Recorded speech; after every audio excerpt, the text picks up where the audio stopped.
Hello everyone, my name is Dakshit and आपका welcome है मेरे इस चैनल पर।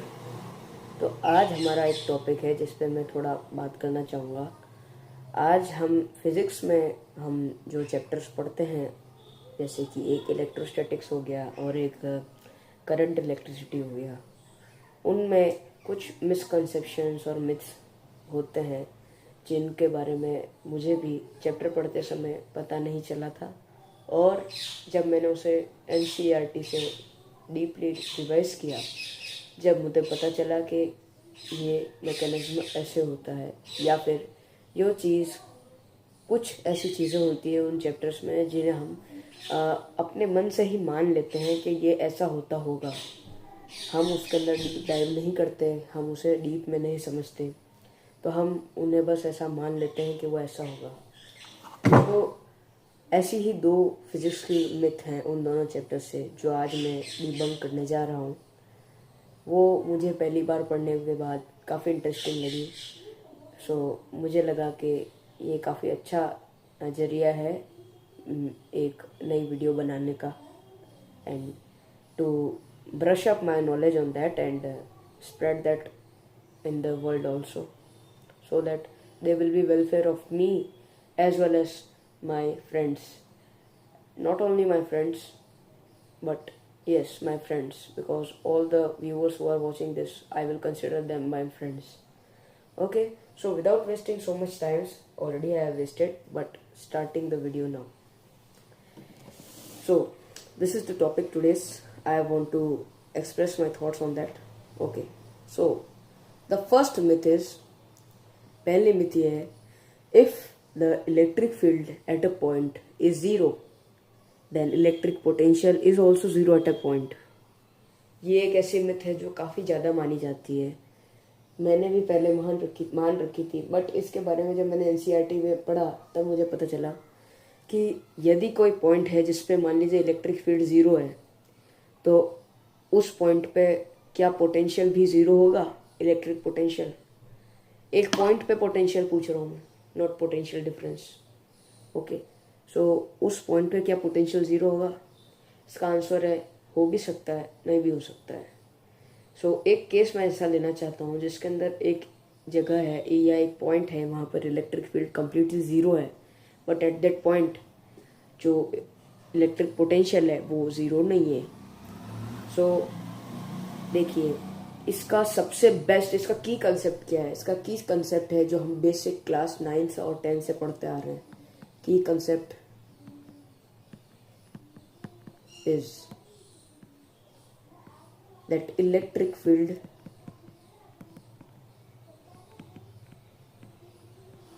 is a vector quantity and addition to that, and electric potential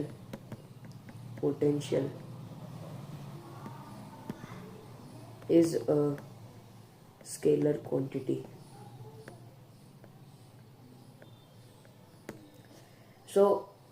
ये एक चीज़ है जो मैंने देखी है, मतलब इसको मैं इस चीज़ का रीज़न देना चाहूँगा। इस केस के अंदर जो मैं केस अभी यहाँ पे डिस्कस करने जा रहा हूँ, उस केस के लिए मैं इसको अपना रीज़न देना चाहूँगा। ओके, ये मैं रीज़न क्यों देना चाहूँगा? तो सबसे पहले हम एक केस देखते हैं, यही केस देखते हैं जिसके अंदर हमने देखा है कि दो चार्जेस हैं, एक चार्ज है ये वाला और एक चार्ज है ये वाला। ओके, ये दोनों एक डिस्टेंस पर है, इन दोनों चार्जेस का मैग्नीट्यूड सेम है, इसका क्यू है, इसका भी क्यू है, और ये दोनों एक दूसरे से 2r डिस्टेंस पर है। कितने डिस्टेंस पर है? 2r डिस्टेंस पर है। तो अब मैं आपसे पूछना चाहूँगा, यदि मैं इसके मिडल पॉइंट पे जाता हूँ और उस पॉइंट को नाम दे देता हूँ P, तो क्या आप मुझे बता सकते हो उस मिडल पॉइंट पर इन दोनों चार्जेस के द्वारा, एक तो इस चार्जेस के द्वारा और एक इस चार्जेस के द्वारा, क्या इलेक्ट्रिक फील्ड आ रही है? हाँ, हम उसे बता सकते हैं आसानी से, तो हम डिस्कस करेंगे उसे ही। तो सबसे पहले मैं चार्ज जो है इस 1 के लिए लिखना चाहूँगा। इसको 1 दे देता हूँ, इसको 2 दे देता हूँ। वैसे किसी को भी दे सकते हैं because they both are identical in magnitude. and they both are identical in their signs also, like they both are positive charges. Okay, so जो इस वाला जो फर्स्ट वाला चार्ज के कारण इसके ऊपर पॉइंट पी के ऊपर जो इलेक्ट्रिक फील्ड आएगी वो आएगी के इंटू इसका खुद का मैग्नीट्यूड, जिसके द्वारा इलेक्ट्रिक फील्ड आ रही है अपॉन डिस्टेंस का स्क्वायर पॉइंट पी तक, और इसकी डायरेक्शन भी होगी because electric field is a vector quantity. एक ही कॉन्सेप्ट हमें भूलना नहीं है, इलेक्ट्रिक फील्ड एक वेक्टर क्वांटिटी है तो उसकी डायरेक्शन भी हमें लिखेंगे। बिकॉज ये पॉजिटिव चार्ज है तो इसकी डायरेक्शन इस साइड में होगी which is i cap. Then हम इस चार्ज के लिए लिखेंगे, चार्ज 2 के लिए इसका मैग्नीट्यूड भी इतना ही होगा but direction will be different because ये पॉजिटिव चार्ज है। मान लीजिए क्योंकि ये पॉजिटिव चार्ज है तो इस पॉइंट पर इससे दूर इलेक्ट्रिक फील्ड होगी, इससे दूर इलेक्ट्रिक फील्ड होगी, दूर की तरफ डायरेक्शन करती हुई इलेक्ट्रिक फील्ड होगी। और यदि इस पॉइंट पर लेता हूँ तो भी सेम कंसेप्ट, इससे दूर इलेक्ट्रिक फील्ड होगी, यानी कि इसकी डायरेक्शन इधर होगी। और ये दोनों वेक्टर क्वांटिटीज हैं, दोनों इलेक्ट्रिक फील्ड्स। सो यदि मैं इनका सम करता हूँ तो आप आराम से देख सकते हैं ये 0 आ रहा है। 0 कैसा आ रहा है? एक इस मैग्नीट्यूड सेम मैग्नीट्यूड की जो इलेक्ट्रिक फील्ड है वो पॉजिटिव डायरेक्शन में है आई कैप, और उसी सेम मैग्नीट्यूड की इलेक्ट्रिक फील्ड नेगेटिव डायरेक्शन में है जो कि है माइनस आई कैप। सेम मैग्नीट्यूड दो वेक्टर्स अगर आमने सामने हो जाते हैं या ऑपोजिट हो जाते हैं तो उनका रिजल्टेंट 0 आता है। इसका मतलब मैं कह सकता हूँ इस पॉइंट P पर net electric field due to these two charges is 0। ये तो हमें समझ में आ चुका है। अब हम बात करना चाहते हैं, एक मिनट इसको थोड़ा साइड ले लेता हूँ।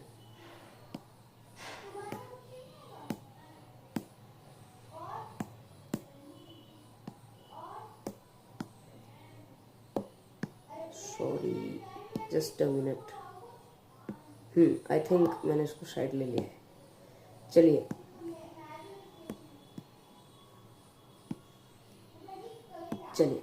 अब आगे डिस्कस करते हैं।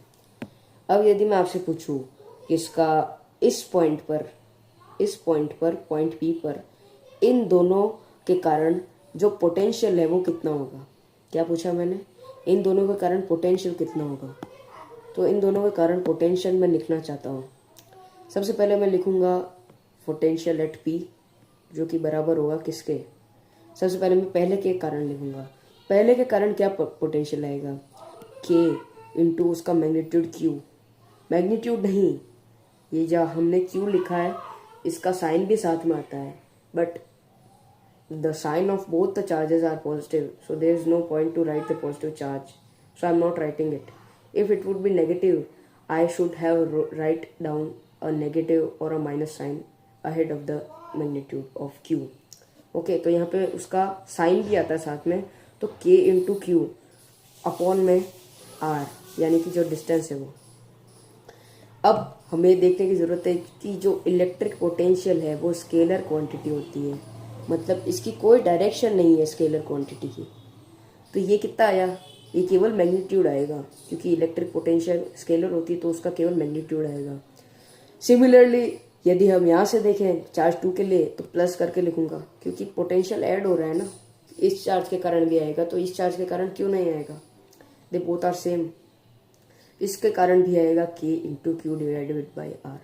पोटेंशियल का यही फॉर्मूला होता है ना, जो कांस्टेंट है 1/4 pi epsilon not. I have not discuss that, I have not mentioned here that K is 1/4 pi epsilon naught. It is a constant in electrostatics. Those who know this, I should have told you before. If someone knows it, then okay, we are going to let's go. Okay. So अब यहाँ पे हम देखते हैं कि इनका कोई direction नहीं है, मतलब ये स्केलर क्वांटिटी है तो ये सिंपली ऐड हो जाएंगी। तो ये जो चार्ज आएगा ये ऐड होने के बाद 0 नहीं आ रहा है। ये 0 आ रहा है क्या? नहीं आ रहा है। तो हम यहाँ पे प्रूव कर चुके हैं कि एक जगह जहाँ पे इलेक्ट्रिक फील्ड आ रही है, नहीं आ रही है सॉरी, जहाँ पे इलेक्ट्रिक फील्ड 0 है वहाँ पोटेंशियल 0 नहीं है। ये क्यों आया पोटेंशियल 0 नहीं है? क्योंकि जो पोटेंशियल है वो स्केलर क्वांटिटी है। यदि सेम पोटेंशियल एक तरफ हो और दूसरी तरफ सेम पोटेंशियल हो तो ये कहना गलत होगा, क्योंकि तरफ कुछ नहीं होता है, पोटेंशियल कोई डायरेक्शन नहीं होती है, पोटेंशियल्स सिंपली ऐड होते हैं।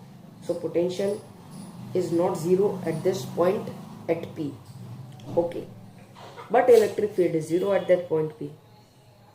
So you cannot say that like हमें ये कॉमन मिसकंसेप्शन रहता है ना कि जो इलेक्ट्रिक फील्ड है वो del V upon del R होता है।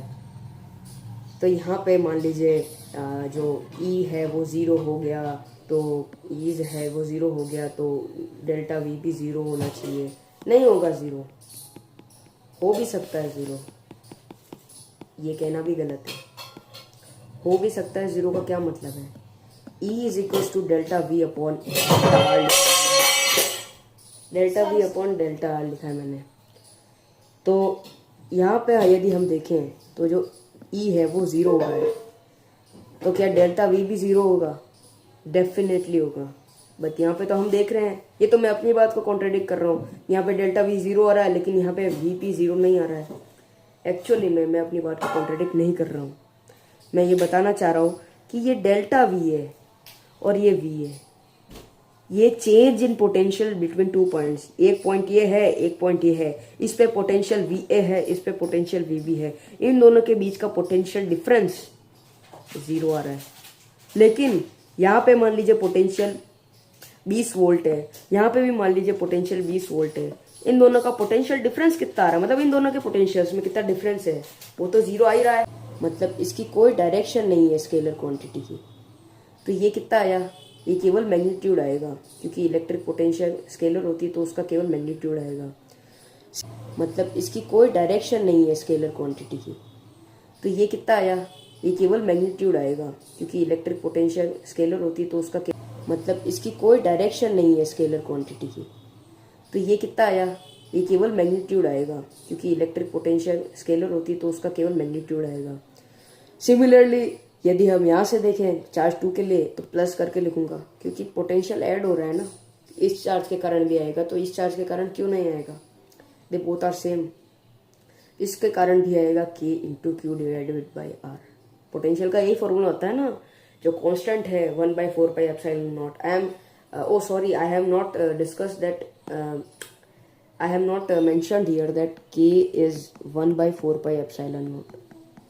It is a constant in electrostatics. Those who know this, I should have told you before. If someone knows it, then okay, we are going to let's go. Okay. So अब यहाँ पे हम देखते हैं कि इनका कोई डायरेक्शन नहीं है, मतलब ये स्केलर क्वांटिटी है, तो ये सिंपली ऐड हो जाएंगी।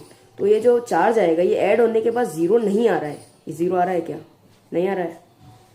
तो हम यहाँ पे प्रूव कर चुके हैं कि एक जगह जहाँ पे इलेक्ट्रिक फील्ड आ रही है, नहीं आ रही है, सॉरी, जहाँ पे इलेक्ट्रिक फील्ड ज़ीरो है वहाँ पोटेंशियल ज़ीरो नहीं है। ये क्यों आया पोटेंशियल ज़ीरो नहीं है? क्योंकि जो पोटेंशियल है वो स्केलर क्वांटिटी है। यदि सेम पोटेंशियल एक तरफ हो और दूसरी तरफ सेम पोटेंशियल हो तो ये कहना गलत होगा, क्योंकि तरफ कुछ नहीं होता है, पोटेंशियल कोई डायरेक्शन नहीं होती है, पोटेंशियल्स सिंपली ऐड होते हैं। So potential is not zero at this point at P, okay, but electric field is zero at that point P. So you cannot say that like हमें ये common misconception रहता है ना कि जो electric field है वो del V upon del R होता है। तो यहाँ पे मान लीजिए जो E है वो ज़ीरो हो गया, तो E है वो ज़ीरो हो गया, तो डेल्टा V भी ज़ीरो होना चाहिए। नहीं होगा ज़ीरो, हो भी सकता है ज़ीरो, ये कहना भी गलत है। हो भी सकता है ज़ीरो का क्या मतलब है? E is equal to delta V upon R, delta V upon delta R लिखा है मैंने। तो यहाँ पे यदि हम देखें तो जो E है वो ज़ीरो हो रहा है, तो क्या डेल्टा V भी ज़ीरो होगा? डेफिनेटली होगा। बट यहाँ पे तो हम देख रहे हैं, ये तो मैं अपनी बात को कॉन्ट्राडिक्ट कर रहा हूँ, यहाँ पे डेल्टा V ज़ीरो आ रहा है लेकिन यहाँ पे V P ज़ीरो नहीं आ रहा है। एक्चुअली मैं अपनी बात को कॉन्ट्राडिक्ट नहीं कर रहा हूँ, मैं ये बताना चाह रहा हूँ कि ये डेल्टा वी है और ये वी है, ये change in potential between two points. एक पॉइंट ये है, एक पॉइंट ये है, इस पे पोटेंशियल वी ए है, इस पे पोटेंशियल वी बी है, इन दोनों के बीच का पोटेंशियल डिफरेंस 0 आ रहा है। लेकिन यहाँ पे मान लीजिए पोटेंशियल 20 वोल्ट है, यहाँ पे भी मान लीजिए पोटेंशियल 20 वोल्ट है, इन दोनों का पोटेंशियल डिफरेंस कितना आ रहा है, मतलब इन दोनों के पोटेंशियल्स में कितना डिफरेंस है, वो तो 0 आ ही रहा है। यहाँ ये भी कह रहा है ये चीज़ ये भी कह रहा है, लेकिन क्या उन दोनों का खुद का पोटेंशियल 0 है? नहीं है उनका खुद का पोटेंशियल 0, उन दोनों के पोटेंशियल का चेंज जो है वो 0 आ रहा है। इलेक्ट्रिक फील्ड 0 होने से पोटेंशियल 0 नहीं होता है, पोटेंशियल कुछ ना कुछ आ सकता है, लेकिन इलेक्ट्रिक फील्ड 0 होने से जो पोटेंशियल डिफरेंस है, इन दोनों के बीच में पोटेंशियल डिफरेंस है, वो 0 आ रहा है। सो आई एम श्योर आपको ये चीज़ समझ में आई होगी। तो चलिए अब आगे बढ़ते हैं। ये कॉन्सेप्ट हमने समझ लिया है, इसका की कॉन्सेप्ट हमने देखा था, इसे हमें भूलना नहीं है। सो कभी भी इलेक्ट्रिक फील्ड को डायरेक्टली पोटेंशियल के साथ हम लिंक नहीं कर सकते कभी भी। ये करना थोड़ा सही नहीं है, ये करना थोड़ा मतलब मुझे भी सही नहीं लगता, फिजिक्स के हिसाब से भी सही नहीं है, क्योंकि इलेक्ट्रिक फील्ड का डायरेक्ट पोटेंशियल से कोई लेना देना नहीं होता। इलेक्ट्रिक फील्ड का लेना देना होता है उस पोटेंशियल के चेंज से। हमने एक बहुत ही ट्रिवियल सी डेफिनेशन देखी होगी अपने बुक्स के अंदर थ्योरी में, that electric field is potential gradient. इसका क्या मतलब होता है पोटेंशियल ग्रेडियंट का? इसका मतलब होता है E is minus del V by del R. Sorry, I should have put there minus V, but मैं मैग्नीट्यूड की बात कर रहा था, इसलिए मैंने माइनस नहीं लगाया इस फॉर्मूले में, लेकिन यहाँ लगा रहा हूँ मैं। इसका मतलब ये होता है कि इलेक्ट्रिक फील्ड पोटेंशियल पे बिल्कुल डिपेंड नहीं करता है, लेकिन जो इलेक्ट्रिक फील्ड है उसकी पोटेंशियल की चेंज पे डिपेंड करता है। मतलब यदि एक सरफेस है, उस पे यदि पोटेंशियल का चेंज आ रहा है इधर से लगा के इधर में, यदि मैंने देखा कि इन दोनों के पोटेंशियल में कोई भी चेंज आ रहा है other than 0, of course change is other than 0, तो उस सरफेस में इलेक्ट्रिक फील्ड है। उसकी डायरेक्शन क्या है, कैसे है, वो हम बाद में पता करते हैं। हमें जब पता लगता है जब कौन सा पोटेंशियल हाई है, कौन सा पोटेंशियल लो है, ये हमें पता चलता है। तो इसी पोटेंशियल हाई और लो के केस को मैं अगले मिथ को बस्ट करने के लिए यूज में लूंगा। ठीक है, so I think this is enough for myth 1। I think मैंने समझा दिया है कि ये क्यों होता है। चलिए अगली मिथ पर बढ़ते हैं। Now the second myth 2. So the myth 2 says that a current carrying conductor wire is electrically charged. हमने ये देखा है कभी। Okay, sorry for the interruption, मेरा जो है वो एक कॉल आ गया था इस पे तो उसको मैं अटेंड करने लग गया था, सॉरी। सो हमने एक मिथ बस्ट कर दिया, अब सेकंड मिथ की बात कर रहे हैं। A current carrying conductor wire is electrically charged. ये एक मिथ है जो कि मैं आज बस्ट करने जा रहा हूँ। मैं क्या बस्ट करने जा रहा हूँ, ये मिथ हमेशा से बस्टेड है, बट कोई डीप डाइव नहीं करता तो किसी को मालूम नहीं पड़ता, और मैं इसे बस बताने जा रहा हूँ कि ये कैसे होता है। तो हम सभी ने देख रखा है कि अपने अपने घरों में यदि कोई तार खुला पड़ा रह जाए, या ऐसा हम देखते हैं यदि कोई सर्किट में होता है तार, हम उसके हाथ लगाते हैं तो हमें क्या लगता है, शॉक लगता है। शॉक क्यों लगता है? हम ऐसा अज्यूम कर लेते हैं कि उसमें से चार्ज अपने अंदर आ गया है, या हम उसके अंदर जो चार्ज था एक्स्ट्रा वो अपने पास आ गया है, ऐसा हम सोचते हैं। लेकिन ये गलत है। उसके अंदर से चार्ज नहीं आया है, चार्ज कहीं तक नहीं गया है। एक्चुअली में ये होता है करंट का मैकेनिज्म, एक ऐसा बढ़िया मैकेनिज्म है जिसके अंदर ये एक वेव की तरह है। करंट वेव की तरह कैसे है? इसके अंदर जो भी इलेक्ट्रॉन्स आप इस तार में देख रहे होंगे, suppose there is a wire over there, and ये इलेक्ट्रॉन्स हैं, ये मेटल का वायर है, मेटेलिक वायर है ये, और ये इलेक्ट्रॉन्स फ्री होते हैं। इसमें फ्री कैसे होते हैं कि जो ये वायर होता है,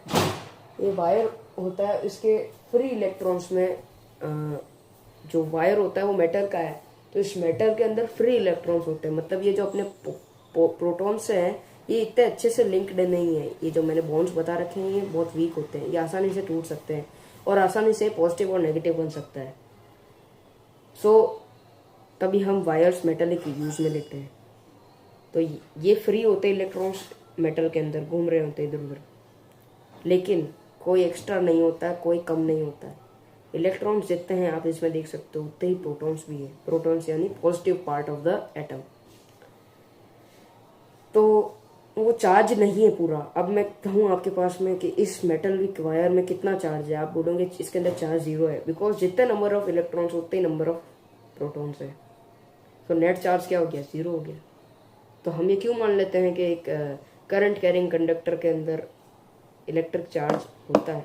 इसके अंदर चार्ज नहीं है, इसके अंदर नेट चार्ज 0 है, electrically net charge. This is the myth. Okay, so current कैसे बहता है? यदि मैंने यहाँ पे एक हायर पोटेंशियल और यहाँ पे एक लोअर पोटेंशियल लगा दिया, तो हायर पोटेंशियल लगा दिया ना, तो मान लीजिए यूँ होता है कि इलेक्ट्रिक फील्ड आ गई यहाँ पे, क्योंकि यहाँ पे हाई पोटेंशियल, यहाँ पे लो पोटेंशियल, पोटेंशियल का डिफरेंस आ गया, इलेक्ट्रिक फील्ड आ गई। इलेक्ट्रिक फील्ड कैसे आई? ये होती इलेक्ट्रिक फील्ड की डायरेक्शन, ये होती इलेक्ट्रिक फील्ड की डायरेक्शन। ऊपर की साइड है इलेक्ट्रिक फील्ड, ये गलत है, ऊपर की साइड नहीं है, नीचे की साइड है, सॉरी नीचे की साइड है। क्यों नीचे की साइड क्यों है? ऊपर की साइड है, सॉरी मैं खुद कंफ्यूज हो रहा हूँ इस बात को लेकर। जो ऊपर वाला पार्ट है उधर मैंने हाई पोटेंशियल लगाया है, और जो नीचे वाला पार्ट है उधर मैंने लो पोटेंशियल लगाया है। ये हाई है और ये लो है। सो इलेक्ट्रिक फील्ड हमेशा हाई पोटेंशियल से लो पोटेंशियल की तरफ जाती है। तो इलेक्ट्रिक फील्ड ऐसे है, इस डायरेक्शन में इलेक्ट्रिक फील्ड।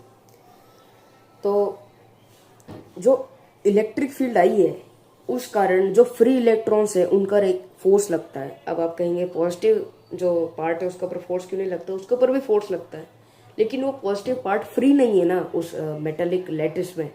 ये इलेक्ट्रॉन्स तो फ्री है, ये खुले हुए हैं, ये घूम सकते हैं, ये मोबाइल है, लेकिन ये पॉजिटिव मोबाइल नहीं है, इसलिए ये इधर उधर जा सकते हैं, बट एक्चुअली में जाते नहीं है।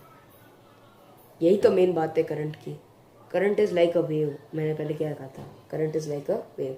सो यदि मैं किसी एक इलेक्ट्रॉन को देखूँ, ये वाला इलेक्ट्रॉन देखा मैंने, इस इलेक्ट्रॉन के ऊपर इलेक्ट्रिक फील्ड नीचे की साइड है, तो इसके ऊपर फोर्स लगता है ऊपर की साइड, क्योंकि इलेक्ट्रॉन अपना नेगेटिव पावर दिखाता है, ऊपर फोर्स लगेगा इसको। ऊपर फोर्स लगता है, लेकिन ये पूरा उठ के ऊपर ऐसे चले नहीं जाता ऊपर, ये वहीं रहता है। ये बस अगले वाले को थोड़ा सा पुश देता है या थोड़ा सा ड्रिफ्ट करता है, थोड़ा सा ये ड्रिफ्ट कर जाता है, ड्रिफ्ट करता है, अगला भी ड्रिफ्ट करता है, उससे पिछले वाले भी ड्रिफ्ट करते हैं, थोड़े ऊपर ड्रिफ्ट करते हैं। ये देख लीजिए, थोड़े ड्रिफ्ट कर गए ना, जो नीचे थे वो ऊपर आ गए। यहाँ पे करंट ड्रिफ्ट करता है, एक इलेक्ट्रॉन उठ के आगे नहीं जाता, वो बस आगे से आगे ड्रिफ्ट करते जाते हैं।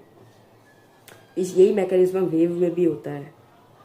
ओके, उस बात पे मैं नहीं जाना चाहूँगा वेव्स में क्या होता है। इसमें देखते हैं कि यहाँ पे इलेक्ट्रॉन्स जो हैं वो ड्रिफ्ट करते हैं, और ड्रिफ्ट करते हैं तो एक करंट प्रोड्यूस होता है। मान लीजिए पूरे सर्किट के अंदर ऐसे फ्री इलेक्ट्रॉन्स होते हैं, पूरा क्लोज सर्किट है, बल्ब में भी कोई अप्लायंस होता है, उस अप्लायंसेस होते हैं उसमें भी फ्री इलेक्ट्रॉन्स होते हैं। तो इलेक्ट्रॉन ड्रिफ्ट करते हैं, ड्रिफ्ट करने से करंट प्रोड्यूस होता है। जिस डायरेक्शन में ड्रिफ्ट करते हैं उसके अपोजिट डायरेक्शन में करंट प्रोड्यूस हो जाता है। तो करंट प्रोड्यूस हो जाता है, लेकिन उस करंट के अंदर क्या नेट चार्ज होता है? नहीं होता है नेट चार्ज। नेट चार्ज तो हमेशा अभी भी 0 ही है, पहले भी 0 था, अभी भी 0 ही है। बट जो इलेक्ट्रॉन्स है वो मूव कर गए, इसलिए जो वायर है उसके अंदर करंट आ गया, लेकिन आफ्टर ऑल उसके अंदर इलेक्ट्रिकल नेट चार्ज जो है वो 0 है। सो आई थिंक मैंने इसमें दो चीज़ और समझा दी इसके अंदर। पहली चीज़ तो इलेक्ट्रॉन्स खुद उठ के पूरे ऊपर नहीं जाते हैं, इलेक्ट्रॉन्स वहीं रहते हैं और बस वो ड्रिफ्ट करते रहते हैं इलेक्ट्रिक फील्ड की अपोजिट डायरेक्शन में, और ड्रिफ्ट करते करते वो जो है वो करंट प्रोड्यूस हो जाता है वहाँ पे। और करंट ऐसे प्रोड्यूस नहीं होता कि वहाँ पे चार्ज हो, करंट सिंपल नेट चार्ज के फ्लो को बताता है। ओके, सो यहाँ पे तो देख सकते हैं हम। यदि तीसरी चीज़ और बताना चाहूँगा, यदि यहाँ पे इलेक्ट्रॉन्स ड्रिफ्ट कर रहे हैं तो आपने देखा होगा यदि वो ड्रिफ्ट करेंगे तो कुछ वो आपस में टकराएंगे, कोलिजन्स होंगे। कोलिजन्स होने के कारण उनके अंदर कुछ एनर्जी लॉस होता है। हमने देखा था वो एनर्जी लॉस क्या होता है। वो एनर्जी लॉस होता है हीट। देखा था वो एक फॉर्मूला क्लास 10th में, I square into R H is equal to I square into R into T. ये हीट के रूप में एनर्जी लॉस हुआ। ये लॉस यहीं से आता है। इलेक्ट्रॉन्स ड्रिफ्ट करते हैं, एक दूसरे से कोलाइड करते हैं, तब टेम्परेचर इंक्रीज होता है। यही है वो। ओके, सो अब तक का मैं सब समअप कर दूं तो मैं 2-3 बार कर चुका हूँ, तब और नहीं करूँगा मैं। I think I have made you not bore. I think this video has become more interesting. So please आज के लिए इतना ही। आपसे मिलेंगे अगले वीडियो में। Thank you. If you have more doubts on this, please let me know in the comment section. And if you are watching this video, if you liked it, please make sure you should apply your palms on the like button. Apply your thumb on the like button. Palm would be a bigger one to apply on it, but apply your thumb on a like button if you liked it. If you don't liked it, कोई बात नहीं, I will do more hard work. Although I'm not making any kind of hard work by doing this, I'm doing it in my free time. Okay, so बस bye and मिलते हैं ऐसी किसी और interesting topic पे। Thank you. जय हिंद, जय भारत, जय महाराष्ट्र।